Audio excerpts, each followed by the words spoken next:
Coming up on the program, we're going to plant some cucumbers now for a later fall harvest. If you're new to our channel, don't forget to hit the subscribe button.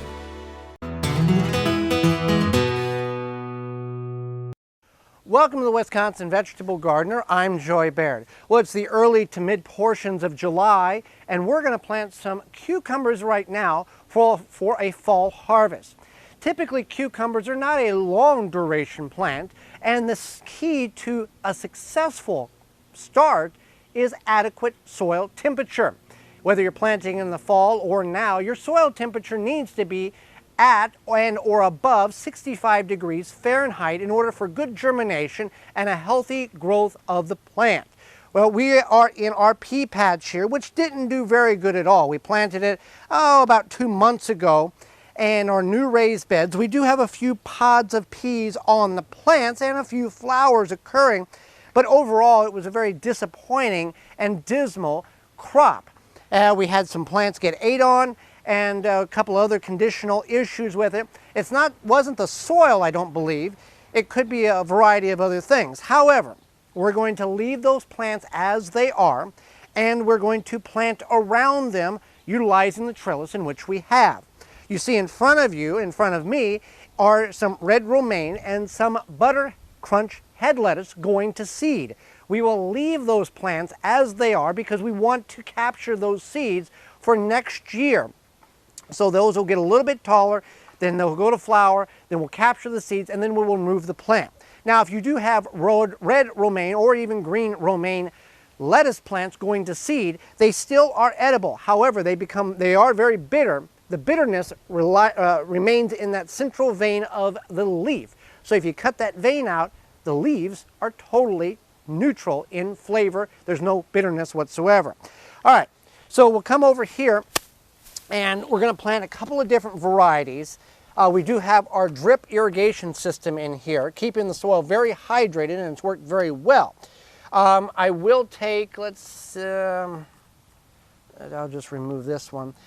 Typically on a pea, bean, clover, a legume, you're going to see little bumps on the root system. That's the symbiotic relationship from the air, the atmosphere to the plant, taking the nitrogen from the air and converting it into a usable form, and it'll stay in those bumps on the roots. If you have good soil, you may not see those bumps on the roots that contain that nitrogen. And there is no scientific proof showing that if I leave these plants here and plant cucumbers here, the transfer of nitrogen from those roots will go through the soil and feed the cucumbers in which we're growing. It doesn't work that way.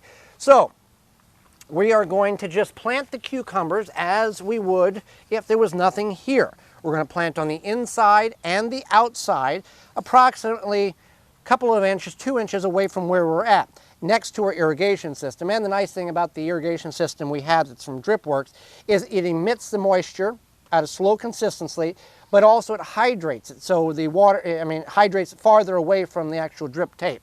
So we're going to do some jelly melons on this one here. And then each little panel here, we're just going to do a different variety, but the concept is the same in planting all of these. Now, if you've just got a small area, I'm going to plant these about 3 inches apart, so we don't have to thin a whole lot. If you've got a small area in your garden or a container in which you've harvested something this spring, go ahead and throw a tomato cage or a couple of sticks in that container or that area and let grow a cucumber plant. They'll take about 60 to 70 days to get mature and begin producing, and they'll produce all the way up till frost kills it, you kill it, or let's say you had powdery mildew. If you're not controlling that, that will destroy the plant as well. So I put these about 3 to 4 inches apart, covering them over, and they will germinate because the soil is a consistent 65 degrees and above, as well as the moisture is very well in this area. About 5 to 7 days they'll germinate, and we'll have cucumbers beginning to grow here. So it's the same for the other varieties. These cucumbers will grow up to the top of the trellis, and most likely will grow over and sprawl out in the area in which we have planted them, and they'll be the same for you as well. Now there are varieties called bush cucumbers, and they grow like a giant zucchini plant, more confined, more rounded shape, like a shrub, not so much of a vine. If you are growing cucumbers, I would recommend growing them on some type of elevated trellis rather than letting them sprawl. They will do just fine. However, you will miss cucumbers and you will be getting, giant football-sized cucumbers. And another thing that you want to be mindful of, harvest them at a consistent rate, at a consistent size, because if they begin to turn yellow, they'll begin to turn bitter inside, and that plant will begin to shut down because it is maturing those seeds in that particular fruit, and that's all the job is for that plant, to do such, and they don't care that you're harvesting. So you want to be able to be regular harvesting on these plants. So that's how we are going to plant cucumbers now for a fall harvest. Thanks for joining me. Join me again next time. This is the Wisconsin Vegetable Gardener. As always, remember to rate, subscribe, and comment. For more information, please visit thewisconsinvegetablegardener.com.